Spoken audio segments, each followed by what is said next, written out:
Hello friends, आप सभी को मेरा प्यार भरा प्रणाम। और सुबह जब मैंने अपना व्हाट्सएप देखा तो मेरे पास मैसेज आया हुआ था कि आज फादर्स डे है। तो तब से मेरे मन में कुछ बेचैनी है अपने फादर के लिए कुछ शेयर करने के लिए आप सबके साथ मिलजुल के। हमारे पिताजी ने खुद अपने पिताजी को कभी नहीं देखा। जब हमारे पिताजी 6 महीने के थे तभी हमारे दादाजी की डेथ हो गई थी। और हमारी दादी ने पता नहीं किन किन परिस्थितियों में हमारे पिताजी को बड़ा करा, पाला, परवरिश करी और परिवार वालों ने मिलके। तो वो किसी तरह सरकारी नौकरी में आ गए थे तो उनकी शादी हो गई थी। तो जब मैं 7th या 8th क्लास में पढ़ती थी जब का मुझे एक किस्सा याद है। हम अपने पिताजी को बचपन से ही बाऊजी बोला करते थे। बचपन से हमारी आदत डलवा दी गई थी कि बाऊजी हैं तुम्हारे। और पहले ज़माने में मदर को भाभी बोलते थे, तो हमारी मम्मी भाभी ना कहलवा के भाभी जी कहलवाती थी। बोले कि नहीं, बड़ों को इज्जत से बोलना चाहिए, भाभी जी लगाया करो। तो फादर को हम बाऊजी और मदर को हम भाभी जी बोलते थे। वही आदत हमारे मन अभी तक पड़ी हुई है। अब फादर तो रहे नहीं हमारे, लेकिन फादर हमारे हमें खासकर मुझे तो अपने बारे में जो याद है, बाकी भाई बहनों के बारे में इतना ज़्यादा याद नहीं है। मुझे तो हमेशा ये कहते थे कि आगे बढ़ो, अच्छी बातें सीखो, अगर तुम्हें कोई गलत साबित करता है और तुम गलत नहीं हो तो उस बात का विरोध करो। तो मेरा ख्याल 7th या 8th की बात होगी। तो मेरी क्लास टीचर बोली कि सब बच्चे कल को फ़ीस लेके आएंगे और फ़ीस जमा होनी है सब बच्चों की, और जो नहीं लाएगा तो उसे क्लास से निकाल दिया जाएगा, नाम काट दिया जाएगा। अब 7th 8th का बच्चा ज़्यादा बड़ा तो होता नहीं है बेचारा। उसने अपने घर पे जाके अपने फादर को बोला, यानी कि उसमें वो मैं ही थी उस समय छोटी सी। तो मैंने अपने बाऊजी को बोला, बाऊजी मैडम ना फ़ीस मांग रही हैं, वो ना कल को ना मेरा नाम काट देंगी, वरना मुझे फ़ीस दे दो आप। तो बाऊजी बोले ठीक है, फ़ीस तो तुम ले जाना, लेकिन खोना नहीं है बिल्कुल भी, मैडम के पास अपने जमा कर देना और ना ही कहीं खा पी के खर्च कर लेना पैसे। अच्छा, मैं तुम्हें दोबारा पैसे नहीं दूंगा, फिर भले ही तुम्हारा नाम कट जाए। मैं डर गई, बच्चा थी। तो मैंने जाके मैडम को फ़ीस जमा कर दी। तो मैडम से मैंने कहा, मैडम जी प्लीज़ हमें रसीद भी दे दीजिए। वो और बच्चों की तो दे रही थी, किसी को दे रही थी, किसी को नहीं दे रही थी। तो मैडम ने कहा ठीक है, कल को ले लेना रेखा, चिंता नहीं करो, तुम्हारे पैसे कहीं नहीं गए।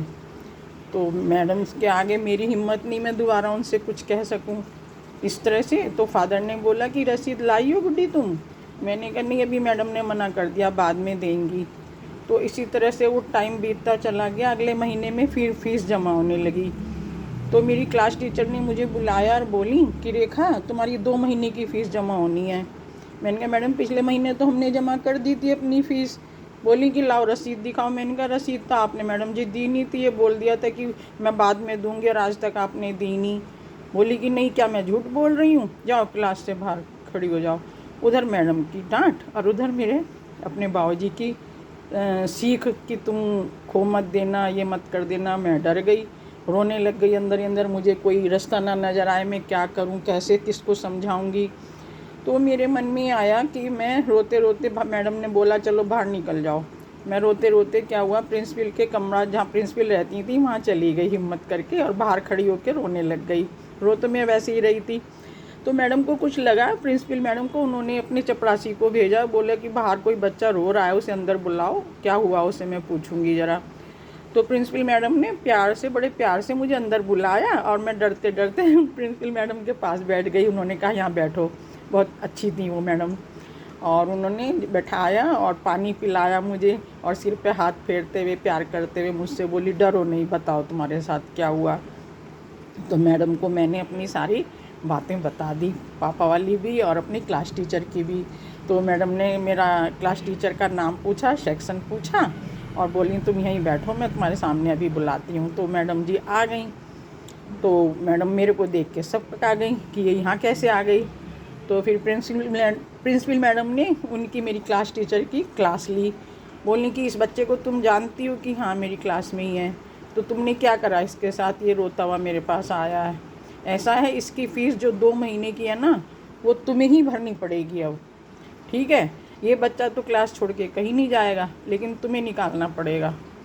तो बस वो दिन से आज का दिन, ये बड़ी सीख मैं कहना चाह रही थी कि मेरे बाबूजी ने ही मेरे को दी थी कि अगर तुम्हारे साथ गलत हो रहा हो उसका विरोध करो, है ना, लेकिन गलत को बर्दाश्त मत करो। तो आज उन्होंने मेरा इतना उत्साह बढ़ा रखा है, उनकी दी हुई सीख मैं हर जगह जहाँ कुछ गलत हो रहा और मेरे विरुद्ध कुछ षड्यंत्र रचा जाता है तो मैं वहाँ तक अड़ी रहती हूँ। मैंने कहा कुछ सच्चाई दिखाओ क्या है, तो फिर गलत तो गलत ही है, सही तो सही है। हमारी गीता में भगवान कृष्ण ने ही कह दी ये बात, तो है ना, जैसा कर्म करोगे वैसा भरोगे।